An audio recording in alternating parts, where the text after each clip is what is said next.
sitwasyon sa ating location, makulimlim. At cancel nga yung ating training today sa NHPC dahil nga sa typhoon na meron ngayong araw mga parts. Hindi nga tayo nagloading kagabi. So yan nga yung sitwasyon ngayon ng kalangitan. So siyempre pahirapan sa mga ibon pag ganyan ang condition ng weather today. So ito. Ngayon, ito sila. Ayan, di lang kita ng malinaw, blurred. So, pahinga yung ating mga pang north. Then, papalabas tayo ng ating mga summer young birds para tuloy-tuloy ang kanilang pagpapaamo pa rin o pagtuturo natin sa kanila. Tara mga pards, samahan niyo ako for today's video. Eto na nga sila mga pards. Meron tayong, ilan nga ba ito? 13. Kasama yung dalawang visitor natin or visitors. Andito pa nga rin at wala pa rin nagkiklaim ng ating dalawang visitors. Ito si PHA. Ayan yung blue bar. Ito ang naunang bumisit dito at di na umalis. Yung pangalawa, ito nga si Onad. Pinangalan natin sa kanya dahil yun yung nasa Persoban. Sayang. May pagkakakilanlan pa naman. Then ito nga, umamo na rin yan. Dahil nung sinubukan ko ang pakawalan na dahil para umuwi, hindi na pala siya uuwi. So, ayan yung dalawa nating visitors. At ayan na nga, pasaway, may mga sipon. Hirap talaga pag umulan. May sipon yung isa natin. Then yung dalawang tippler, sinama ko muna rito. Dahil nga, ayan malaki na yung kanilang kapatid. Ito naman yung tuturuan ko. Kaya sino naman yung nakalagay rito. Tapos may itlog na naman. Sunod na talaga. So, gamutin ko lang yung isa na yon. Tapos papalabasin na natin. Kaya mga pards, samantalahin natin silang palabasin habang hindi pa umuulan. Ayan, sanay na yan. Maglabas-pasok dito. Oh, go! Go na! Ayun, 1, 2, 3, 4, 5, 6, 7, 8, 9, 10. Ayun liparan, di ba? Sino natira? Ayan, ito yung bata. Silang dalawang huling bata at yung ating visitor na si Onald. Then yung dalawang tippler. Ayan, ay sumama. Buksan din natin yan para maglabas-pasok din sila. So yung iba nagliparan na. Tingnan natin. Itong tatlo, andito lang syempre. Ay, iba nasa bubong. Sana yung nagliparan. Ba, pumitik na yung ina kayo. Yun, kalalayo. Very good. So dito yung iba sa bubong. Malabas na rin pala yung tippler. Saan na sila? Wala na. Yun ba yun? 4? Layo. Ay 4 na nagluplay. Layo naman agad. Ayun kita ba? Kita ng camera natin Ayan mga pards. Then mamaya mga tanghali yung kain nila. Saka diretso pasok na rin. Ito pa pala. Hindi pala nagliparan yung karamihan. Nandito lang sa bubong. Okay mga pards. Parang pala pagpasok ko saka nagpitikan. Ilan itong lumilipad na to? Ay, okay na. Ayun.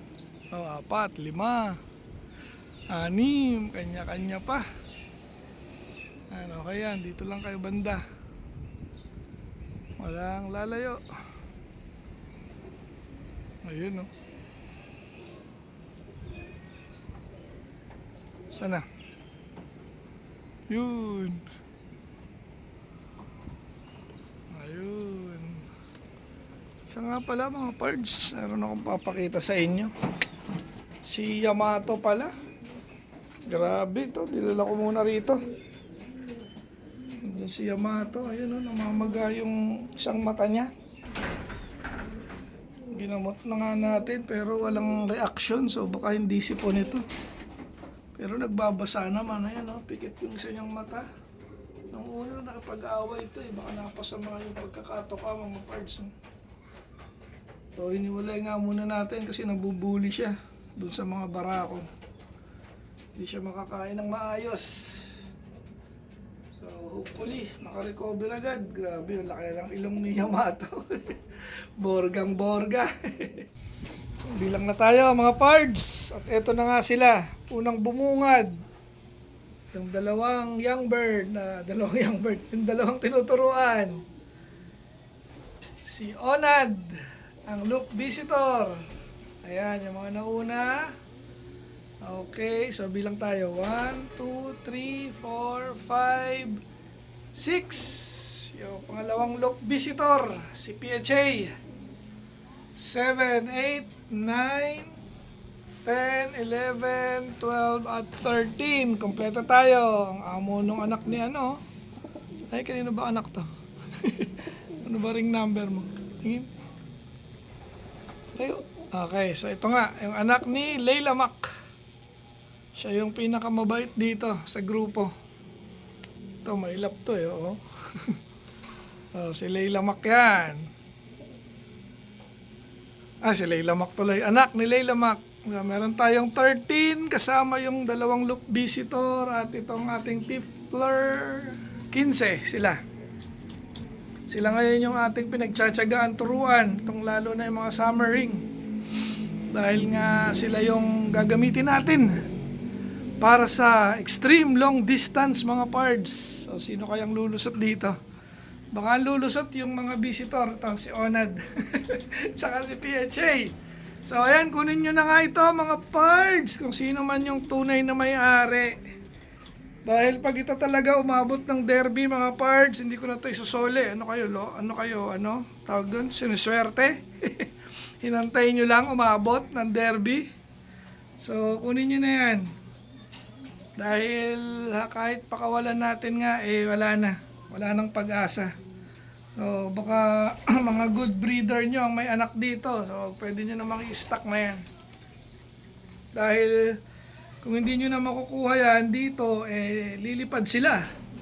Hindi naman pwedeng itabi ko yan. Anong gagawin ko sa kanila? Hindi ko naman sila kilala. So, yun na nga mangyayari sa mga Loop Visitor natin. Saka para may content tayo. So, yung mga followers ko, abangan nyo to. Kung anong magiging kalalabasan na ito ni PHA saka ni Onad sa summer. Okay mga pards, hanggang sa muli. Paalam. Ayan, ganyan sila pag tinawag. Dalawa na lang, dalawa pa sa labas. Pasok na. Ayan, ganyan yung mga yan. One day eat nga ang ginagawa natin ngayon para sa mga ibon natin. May isa pa. Tiffler. Okay. Kain. Ayan, no? Hindi alam, di pa natin nabibilang yan. Sana kompleto. Wala na ba? Saan yung iba?